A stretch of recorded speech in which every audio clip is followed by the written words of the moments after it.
nature nut, I'm not afraid to admit.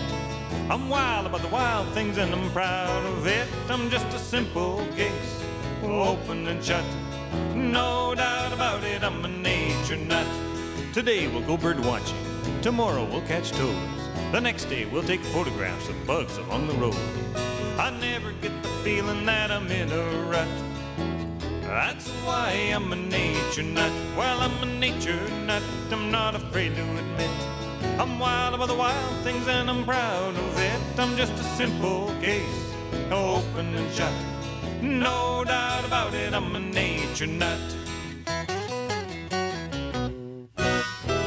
What a beautiful blob. Have you ever wanted a blob like this for yourself? Have you ever wondered why you'd want a blob like this for yourself? If so, or even if not, stick around, I'll tell you. Winter is the time for warm-blooded animals, like birds, like mammals. We'll go bird watching another day. Today, let's look for mammal tracks. Mammal tracks are very much easier to find than mammals themselves. Mammals are sneaky. They're wary. Some of them are wary. But mammal tracks are easy to find. All you need, really, is some warm winter clothes, and it does help to have a good book with some pictures of animal tracks in it. Here's my favorite, the Peterson Field Guide to Animal Tracks. Classic. More light bedside reading, James Halfpenny's A Field Guide to Mammal Tracking in North America. Packed with information, a real rouser.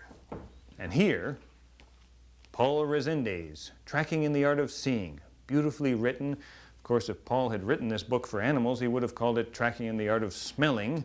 But for us people, it's definitely Tracking in the Art of Seeing.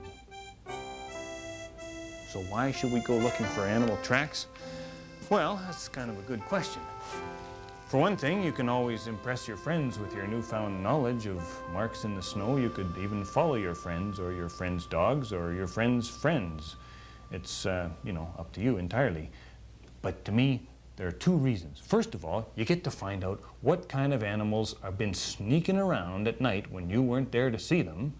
And secondly, you get to read the little stories that they have written in the snow with their feet. Nature's literature. Some of the stories are tragic, some of them a bit comic, some of them just plain boring. But you'll never know unless you read them for yourself. But wait! Before we go out into the confusing world of tracks in the snow, let's do a little practice at home. In front of me, an arena of colored paper. And here, my volunteer, Venturi, the fire-bellied toad. Come here, Venturi. How you doing? Ever wondered what fire-bellied toad tracks look like? Whoop! Come here, Venturi. Come here. Oh, he's in a good track-making mood today. In fact, he's in too good of a track-making mood today. There we go. Let the excess water drip off. There you are, Venturi. Hop, Venturi. Ah, perfect. Hop, Venturi. Hop, Venturi. Hop. Hop, Venturi. Come on, make tracks. Whoop. Pardon me. There we go. Now, have a look at the magnificent record that Venturi has made on this page. And we will immediately notice two things that are very important to the science of tracking. First of all, fire-bellied toad tracks are just blobs. They don't look anything like fire-bellied toad feet. Secondly, I want you to think about the first law of animal tracking. The first law of tracking. Tracks almost never lead to the animals that make them. Well, here we go. This is not a bad set of, ooh, deep snow. This is not a bad set of tracks at all. It might not look like much at first because the snow is quite crusty, but this is a very typical pattern of tracks. We call it the jumping pattern because the animal that makes it jumps. Jumped here, jumped there. There's another track right there. Now we can tell that this track was made by a snowshoe hare, you know, a little rabbit, because it's the right size for a snowshoe hare. But you can find the same pattern of tracks, much smaller as well, made by different animals. Let me show you a couple of sketches I made. There, you see the same pattern of tracks with the two big back feet and the two small front feet. These ones, that's about life size, would have been made by a red squirrel. These little tiny ones, made by a deer mouse, and there's his little tail mark as well. Now the funny thing about these tracks is, you might think that the back feet were at the back of the animal and the front feet were at the front, and that the animal was going that way. This squirrel was going that way. Not true. The front feet go down on the ground first, and then the back feet come over top and ahead, and so the squirrel is actually going this way. It's a very difficult thing to do. I know you're going to try it. I'll try it too. The second law of tracking. Tracks rarely look like the feet that make them. Okay, well I know you're all going to want to try replicating the jumping track pattern at home. Here's how it works. I'll do it so you don't have to. A frog, something like that, puts his front legs down, big back feet in behind, and it just sort of hops like that. Never on snow though, at least not crunchy snow. Now, the trick is that this is not the way that rabbits and other hopping animals in the winter hop. Whoa! Hold on.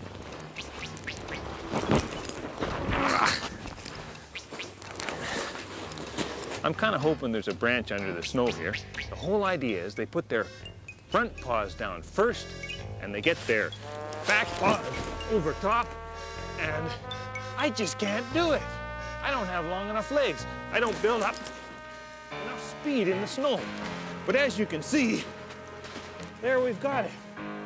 An almost perfect replication of the jumping track pattern in the snow.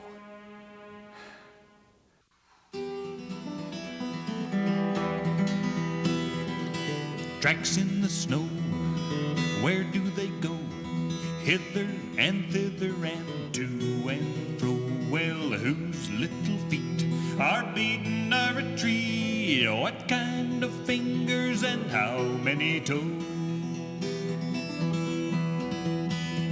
Snow coming down, cover up the ground. All of nature's creatures go running around. Well, they're leaving lots of prints and signs, clues and hints, things that we can follow like an old bloodhound.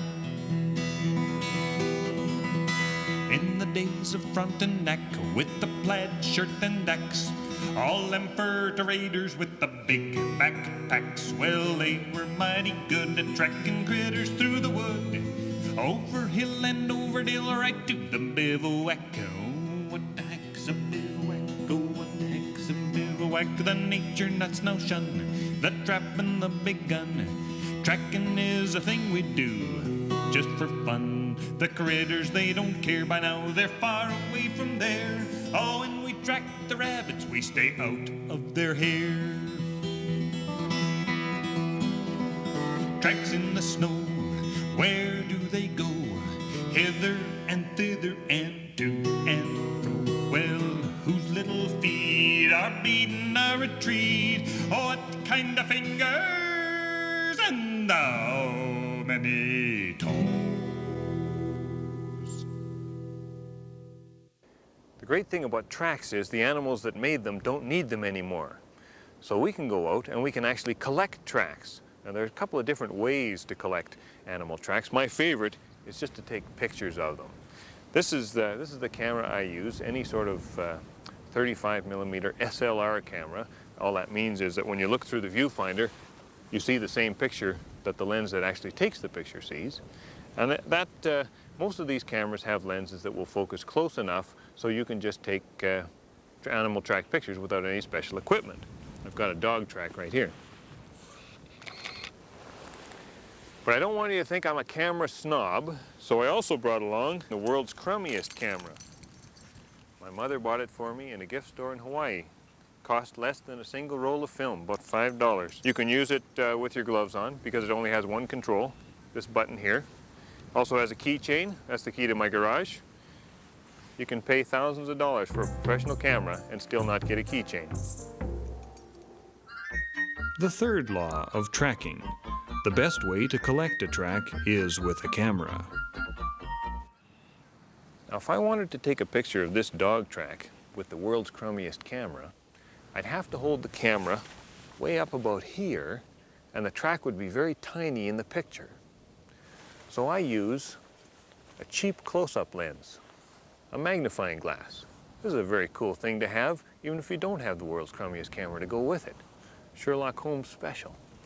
I've already tested it out, and I know that if I hold the magnifying glass about that far above the track, put the camera right there on top of the magnifying glass, I'll get a decent picture. But you know, there's another thing that people who take pictures of tracks always put something in the picture for scale, or at least they like to. It's another, scientific thing that we like to do. A lens cap, very traditional thing to put in the picture. Put it right there. Or a Swiss Army knife. Everybody puts Swiss Army knives in their track pictures. I don't know why. But there's a problem with both of these, because a little Swiss Army knife looks a lot like a big Swiss Army knife, and a little lens cap looks a lot like a big lens cap. I use little Swiss Army knives because it makes the tracks look bigger. If you want to be scientific about it, use a ruler. Here's my ruler. It has action dinosaurs on it.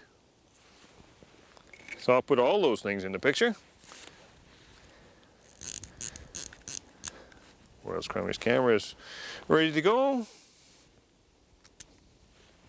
Science and art meet in that photograph. The fourth law of tracking.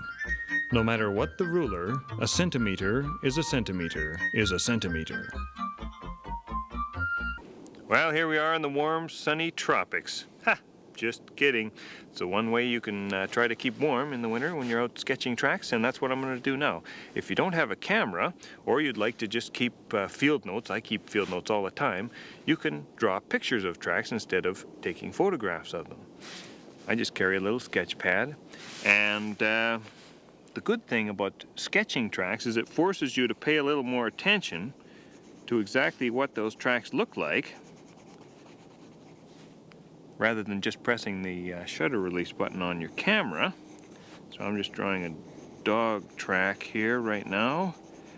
I'm using a blue pencil crayon, and the reason I'm doing that is because it won't freeze up in the winter cold. If you brought a pen out here or a wax crayon, it would be frozen in no time. But pencils and pencil crayons work very well. And blue's nice because it kind of looks like snow. That's something like a dog track anyway. And I could put a little measurement in there to show how big it is. That's, I don't know, 6 centimeters. And if I wanted to, I could get down and measure that with a tape measure too.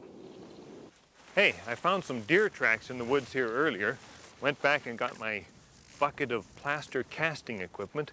Now let me show you how to make plaster casts of tracks. It's not as hard as you might think, but you need to have good snow, either really crusty snow that's refrozen or icy snow that used to be slush. Here's my equipment. Clam digging shovel, a plastic tub of gourmet ice cream. Not really. I've got about that much plaster of Paris powder in there, and a thermos of, you guessed it, cold water. You don't want warm water or you'll melt the snow, but you need to put it in a thermos or it'll freeze, and then it won't be water anymore and you can't mix the plaster with it, so you put it in a thermos. The only other thing you need is a mixing stick so that you can mix them together, which we'll do right now. First, take the lid off your plastic tub. Get the water out here. Water's hopefully good and cold. Resist the temptation to have a drink at this point. Pour some in. I'll mix that up a bit. This is messy, I'll tell you, but it's not that messy. It takes a little while to get it nice and gooey. That's looking about like really thick porridge, and you want it to be a little bit thinner than that. You want it to be like medium porridge, and there we go. If you let it stand, it'll start setting up on you. And just when you think you've got it at about the right consistency, grab some snow, throw that in too, and that'll cool it right down. I threw a few spruce needles in there. That'll just make the track look more authentic and woodsy when it's finished. And wait until you think you've got most of the blobs out of it. And now we'll pour it in this beautiful deer track. Just pour it on in. Of course, this wouldn't work if we had fluffy snow. It only works because the snow is nice and hard. I've got enough extra to do 2 tracks here. Okay, well those look pretty good. Now we'll just leave them sit for the plaster to set. Should take about half an hour, and we'll come back and dig them up with the clam digger shovel. Sometimes it helps to examine tracks from every possible angle. I still don't know what this one is. Maybe it's a squirrel track, maybe it's a rabbit track. I'd like to make a cast of it, but plaster would pour right through the snow. The snow is too porous here. There is another way to make a cast. I can't say I recommend it. Use the world's most obnoxious substance, quick setting insulation foam, not to be used without supervision. Glove, goggles, cap, shake, spray. Whoa, it's coming out kind of slow today. It's a little cold, but this stuff does expand. Isn't this fun? It's kind of like silly string. Boy, it's cold today. I hate this stuff. Oh, there, it's coming out really good underneath the nozzle. Very much better.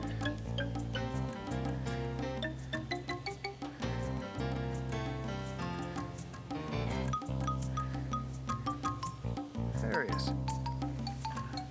Now you can see the reason you wear safety gloves. Now, when you figure you've got enough in the track, file card. Fill in all the nooks and crannies. Let it sit for half an hour, but don't let it out of your sight. This stuff is toxic until it sets, and it sticks to everything, including kids and animals. For kids, I recommend plaster of Paris. The 5th law of tracking. Making casts of tracks is a big pain in the neck. Another common track pattern is what we call the 2-by-bound. And the reason we call it a 2-by-bound is because it looks like this. 2, 2, 2, 2, 2. And what do you think that means? Weasels. Now, how do you suppose weasels do the 2-by-bound? Works like this. Front feet, back feet go in the same place as the front feet. Front feet, back feet, front feet, back feet, front feet, back feet. Some other animals do the 2-by-bound as well, but the main ones are weasels. Weasels are a type of carnivore, but not all carnivorous mammals make tracks in the 2-by-bound pattern. This trail of tracks, I should say, was made by a coyote, or a coyote, or a coyote, or a coyote, or a coyote, whatever you want to call it. It's all the same to me. Canis latrans is the scientific names. You can see this is a wonderful track because you can see that the animal was moving through the snow, and it put the front paw in the same place as the back paw. These tracks are a bit fuzzy because each track was made by 2 feet, and that way he only breaks through the snow, he or she, pardon me, only breaks through the snow once with each footprint, saves some energy. How do you tell coyote tracks from dogs? They're almost exactly the same shape. Well, here's a sketch I drew of a dog trail. Dogs, oh, it just comes galumphing along. Dogs don't care if they put their front foot in the same place as the back foot. There's the track of the person who brought the dog out to the forest, and here are the marks of the dog's leash left flopping in the snow. It's easy. Dogs and coyotes are part of one family of carnivores. The other big family of carnivores is the cat family, and it's easy to tell the tracks of one from the other. Here's a coyote or a dog footprint. It has little claw marks at the front of each toe. Here's the track of a lynx or a bobcat. No claw marks because the claws are held up off the ground. And the cat family track is wider. The dog family track is longer. Piece of cake. So what didn't we find on our tracking expedition? We didn't find the tracks of bears or gophers or any of those kinds of animals that hibernate. We didn't find the tracks of really rare animals like martens and fishers. We did find some interesting tracks though. How about those deer tracks? You know, deer are part of the big group of animals called ungulates. Deers and, oh, pardon me, it's not deers, it's just deer, whether it's one deer or two deer, not deers. It's kind of like moose. There's moose, but there's not meese. There's mice, but mice aren't just a lot of moose. They're just more mice, but not meese. Sheeps, it's so confusing. That's ungulates for you. Anyway, ungulates leave great tracks. Sorry we didn't find more of them. And remember, don't be fooled by domestic ungulates like cows. Oh, ungulates means, by the way, things that walk on their toes. Unguals means toes, for those who don't know the word toes and would prefer to call them unguals. Kind of like a ballerina walks on toes too. Okay, here we are at the end of the day, at the end of our expedition to find animal tracks, and what have we achieved? Well, I think it's great. I think we've got excellent stuff. Our collection of tracks is building rapidly. Let's have a look. First of all, the plaster casts didn't turn out too badly at all. This is by far my favorite. A deer footprint, 2 hooves. That's gorgeous. You could mount this on the wall. It'd be much nicer than having a deer head on the wall or something like that. If you're a scientific kind, you can, write notes on the back of where you found it and what kind of track it is, all that sort of thing. That's fine. Hey, I even encourage it. What about the foam tracks? Well, not too bad either. Once you get them home, they're no longer toxic. They're no longer gooey. In fact, they're kind of nice. They're, as nice as you can expect. This is the one we made in the woods. You remember that horrible wormy foam experience we had out there? Well, here it is. And we can now identify it as well. This is a squirrel track, as long as you ignore this big ugly ridge that formed here. So woodsy. Look. And what about the world's crummiest camera? I told you it would take decent pictures. How about that? Not too bad at all. Right there in the center is my favorite. Beautiful deer track, completely in focus. Took that one through the magnifying glass. And some very nice pink pictures. I don't know why they turned pink, but boy, that's a nice color for animal tracks. You get tired of looking at white snow. How about pink snow? Let's also have a look at the slides we took with the SLR camera, the more technical camera. So until next time, I'm a nature nut. I hope you are too.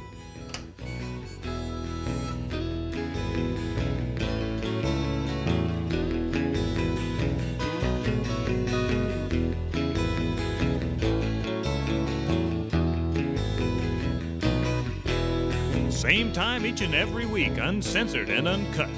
No doubt about it, I'm a nature nut.